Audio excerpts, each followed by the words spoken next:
with it being announced that the Democrats are going to try to expand the Supreme Court, except totally not, the Republicans could just take a back seat on this. They don't need to attack this because the Democrats are going to destroy it all on their own, but they want the cred. So some Republicans are speaking out against it. Here is Kevin McCarthy.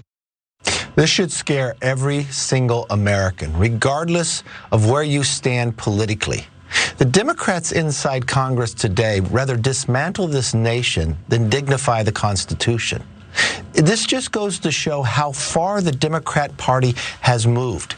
There almost are no longer common sense or moderate Democrats elected. Even Joe Biden in the past was opposed to this. Those Democrats on the Supreme Court were opposed to this. Because what this simply does is it's about control. It's overtaking a branch of government simply to have your control over a nation. It must be the scariest thing I've ever heard them do. I never thought they would go this far. But now they're not only proposing it, they're moving it in legislation form. Okay, so in case you just woke up from a coma, bear in mind they tried to overthrow the election. So in terms of like, oh God, they don't respect the Constitution. No, they tried to overthrow it like 2 months ago. I don't have the best memory in the world, but I can remember that. And also, they're just like using raw power to take over the Supreme Court. That's not what they're supposed to do. That's what Mitch McConnell is supposed to do. Like it's projection, except it's projection after they've already done it and gotten the benefits of it. So it's even more insulting than regular projection, Ben. Yeah. And you know what, Kevin McCarthy, blah, blah, blah, blank, blank, blank, blank, blank. But he's sitting there talking so calm and so measured, and he's so hypocritical, and he's gaslighting us to the highest degree. He backed the coup. He backed the attempt to overthrow of the federal government. He's backing Donald Trump's. Is he even willing to say that Donald Trump actually lost? I mean, but he sits there so poised and so composed with all of this propaganda. And that's the insult to injury. The insult to injury is that he has the nerve to present himself as the reasonable one when he is the most irrational, honestly, ideological terrorist out of all. Exactly. Yeah, he's doing, like, as people are pointing out, like mediocre Tucker Carlson impression there. Just like, I'm just asking questions and condescending to you, the peasants I have no respect for. And even Joe Biden didn't used to support this. Well, first of all, I got news for you. Joe Biden still doesn't support it, but let's pretend that he does. Let's pretend that his commission is a serious thing.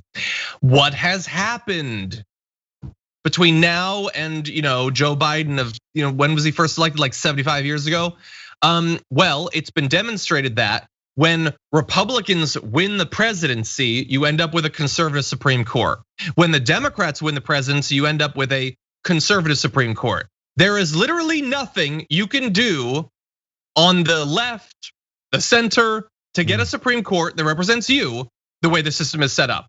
So that might start to lead some people to think that the system needs to be changed. And let's bear in mind, if we're talking about veneration for the Constitution, one of the core parts of the Constitution is its ability to be changed.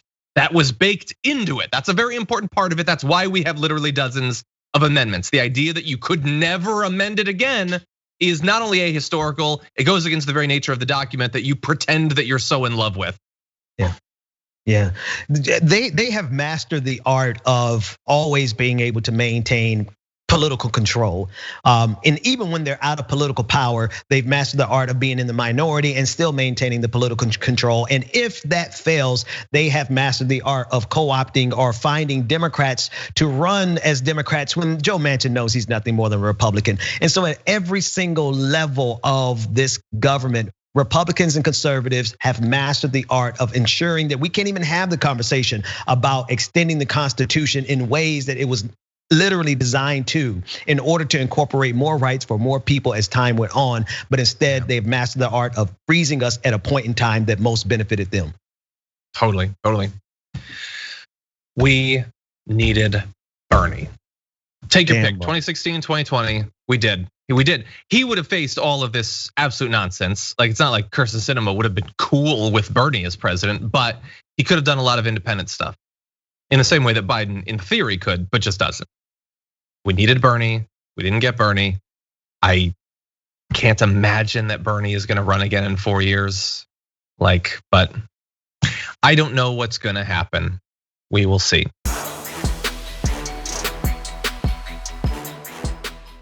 For more political news breakdowns, interviews, stories of activism, and me trying my hardest to care about the occasional big celebrity news story, subscribe to our YouTube channel at youtube.com/thedamagereport. And you can ring the bell wherever it is so you don't miss anything.